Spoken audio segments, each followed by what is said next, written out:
یہ سب غیر منتخب شدہ لوگ ہیں جن کو گھر والوں نے ووٹ نہیں دیے، محلے والوں ووٹ نہیں دیے، ان کو اسٹیبلشمنٹ نے پاکستان پر مسلط کر دی ہے. تو یہ تو سرٹیفائڈ چور ہیں اور کون نہیں جانتا. اور دوسری بات یہی وہ فارم 47 کے چور ہیں نا جو کہتے ہوتے تھے کہ پیٹرول مہنگا ہوتا ہے تو وزیر اعظم چور ہوتا ہے، پیٹرول مہنگا ہوتا ہے تو صدر چور ہوتا ہے، پیٹرول مہنگا ہوتا ہے تو وزیر اعلیٰ چور ہوتا ہے. تو اب یہ چوروں کا ٹولہ جنہوں نے پاکستان کی تاریخ کا اتنا زیادہ پیٹرول کی قیمت بڑھا دی ہے، لوگ تو پہلے 2 وقت کی روٹی سے تنگ ہیں، مہنگائی ہے، بے روزگاری ہے، افراتفری ہے، اور ان لوگوں نے صرف اپنی جیب میں بھرنے کے لیے، ڈھاکہ مارنے کے لیے ان لوگوں نے اپنے وہ جیٹ طیارے خریدنے تھے 11 ارب کے، تو انہوں نے اربوں روپیہ لوگوں پر ڈال دیا بوجھ. تو میرا خیال ہے ان کو شرم اور حیا ہونی چاہیے. اور اب تھک گئی ہے قوم، جو ان کو لے کر آئے ہیں نا ان کو بھی سوچنا چاہیے. پاکستان ہے تو ہم سب ہیں، اب غریب خودکشیوں پہ آ گیا ہے، اس لیے ان کو یہاں سے فارغ کرنا یہ پاکستان کی ضرورت ہے. بسرا صاحب، جو جیٹ طیارے خریدے جا رہے ہیں، کفایت چاری مہم عوام کو کہا جا رہا ہے، یہ حکمران کفایت چاری مہم کیوں نہیں کر رہے؟ میں تو یہی کہہ رہا ہوں نا کہ یہ جو ٹولہ پاکستان میں مسلط ہے یہ چوروں کا ٹولہ ہے، جن کے خلاف یہی فارم 47 کا جعلی وزیر اعظم نا جس کے اوپر فرد جرم مرتب ہونی تھی 17 ارب کی منی لانڈرنگ کی، اس دن اس کو وزیر اعظم کا عہد دلوا دیا گیا. یہی مریم بی بی ہے جو کہتی تھی لندن تو کیا میری پاکستان میں کوئی جائیداد نہیں ہے. اب یہ پاکستانیوں کے پیسوں پہ ڈاکہ مار کے ہمیں تو کہتے ہیں کفایت شاری کریں، تو تم لوگوں نے یہ 11 ارب ڈالر کا جہاز کہاں سے خرید لیا؟ تم لوگوں نے یہ جو سیر سپاٹے دنیا کر رہے ہو، دنیا کے مختلف کونوں میں پیسے یہاں سے لوٹ کر آپ نے باہر جائیدادیں بنائی ہوئی ہیں، کس لیے بنائی ہوئی ہیں؟ لیکن انشاءاللہ اللہ تعالیٰ بڑا مسبل اسباب ہے. پنجابی جی کہتے ہیں ات خدا دا ویر ہوتا ہے، اللہ کے یہاں دیر ہے اندھیر نہیں ہے. آپ دیکھیں گے کہ یہ اس دفعہ اتنے ذلیل و رسوا ہوں گے کہ قوم ان کو اس دفعہ بھاگنے بھی نہیں دے گی. یہ طیارے جو انہوں نے لیے نا یہ انہوں نے بھاگنے کے لیے ہیں کہ ہم ان طیاروں میں بیٹھیں گے بھاگ جائیں گے، قوم ان کو بھاگنے نہیں دے گی. بسرا صاحب، آپ پیٹرول جو مہنگا ہوا ہے، سٹاک پڑا ہوا تھا 28 دنوں کا، اسی کو مہنگا کیا گیا ہے، نیا کوئی سٹاک آیا نہیں ہے. اس کو کہتے ہیں ڈاکو، اس کو کہتے ہیں چور. آپ پریس کانفرنس کر رہے ہیں کہ ہمارے پاس 28 دنوں کا پیٹرول موجود ہے، تو آپ مجھے بتائیے کہ 28 دنوں کا پیٹرول موجود تھا تو یہ 55 روپے اضافہ کیوں کیا گیا؟ کن کی جیبوں میں یہ اربوں روپے گئے ہیں؟ اس کی ریزن یہی ہے کہ ان کے پاس قوم کو لوٹنے کے لیے، قوم پہ ٹیکس لگانے کے لیے ٹائم ہے، قوم کو ریلیف دینے کے لیے نہیں ہے. رمضان المبارک کا بابرکت مہینہ ہے، عید سر پہ ہے، اور یہ جو ٹک ٹاکر ہے فارم 47 کی، اس کا ایک ویڈیو کلپ موجود ہے، عید سر پہ ہے جب پیٹرول چوری ہے. تو اب کہہ رہی ہے نا وزیر شہباز شریف کو، دونوں چور ہیں، دوسرے کو چور چور کہہ رہے ہیں. بسرا صاحب، وہ تو کہہ رہا ہے کہ میں نے پیٹ پہ پتھر باندھ کے یہ فیصلہ کیا ہے. وہ میرے خیال میں نواز شریف جو ہے نا وہ پیٹ پہ پتھر باندھ کے گھر ہی لیٹا ہوگا. اس کو بھی رات کو جھاگ آ گئی تھی اس وقت، جیسے 20 یا 30 روپے پیٹرول بڑھا تھا. اور اس وقت بھی آپ یہ دیکھیں کہ دنیا میں جو پر بیرل تھا 105 یا 7 کے قریب تھا، اور ہم 150 پہ پیٹرول دے رہے تھے. 150 والا پیٹرول بہت مہنگا تھا.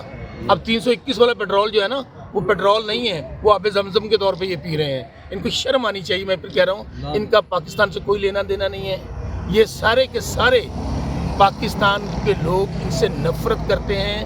ان لوگوں کو آج میں کہتا ہوں اسٹیبلشمنٹ ان کے ساتھ سے ہاتھ اٹھا لے، یہ اپنے گھروں میں داخل نہیں ہو سکیں گے. اور اس لیے فی الفور ان کو یہ قیمتیں واپس لینی چاہیے. لیکن میں آپ کو خبر دے رہا ہوں، میرا یہ جو فارم 47 کا ایک نمونہ ایک وزیر ہے، اس کے ساتھ کہیں پہ افطاری تھی تو وہ کہنے لگا کہ یہ پیٹرول اور ڈیزل 400 سے اوپر جائے گا اور ان قریب جائے گا، اور جبکہ انٹرنیشنل مارکیٹ میں پھر پرائسز کم ہوئی ہیں.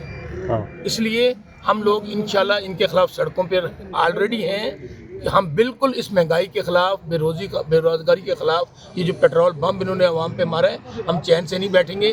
اور انشاءاللہ اب ان کے جانے کا وقت آ گیا ہے. اب یہ بھاگیں گے، انہی طیاروں میں بھاگنے کی کوشش کریں گے، لیکن عوام ان کو طیاروں میں بھاگنے نہیں. خان صاحب کے دور میں یہ لوگ سائیکلوں پہ وزیر اعظم جو پارلیمنٹ ہاؤس آتے تھے، اب وہ لوگ کہاں گئے؟ ڈرامہ باز ہیں، ٹوپی ڈرامہ کرتے ہیں، فراڈی ہیں. میں تو ایک وہ اختیار ولی جو بے اختیار ولی ہے، یعنی کہ اس کو شرم نہیں آتی. اب وہ سائیکل پہ گھوم رہا ہوتا تھا، پیٹ پہ روٹیاں باندھ کے گھوم رہا ہوتا تھا. آپ کو ان کو چھوڑ دیں نا. یہ سارے کا سارا ٹولہ مولانا فضل الرحمان کی قیادت میں PDM-2 کیا کہتے تھے کہ جی عمران خان نے بہت مہنگائی کر دی ہے، ہم آئیں گے تو پیٹرول سستا ہوگا، ڈیزل سستا ہوگا، روٹی سستی ہوگی، آٹا سستا ہوگا. کیا ہوا؟ آج ہمارے دور سے جو قیمتیں وہ آسمانوں پہ باتیں کر رہی ہیں. اس لیے بھائی ان کا عوام سے لینا دینا نہیں ہے. یہ چوروں کا ٹولہ مسلط کیا گیا ہے. جب ہارے ہوئے ہیں، عوام ان سے نفرت کرتے ہیں. انشاءاللہ آپ دیکھیں گے میں آج آپ کو پریڈکٹ کر رہا ہوں رمضان کے مہینے میں اب ان شیطانوں کے بھاگنے کا وقت آ گیا ہے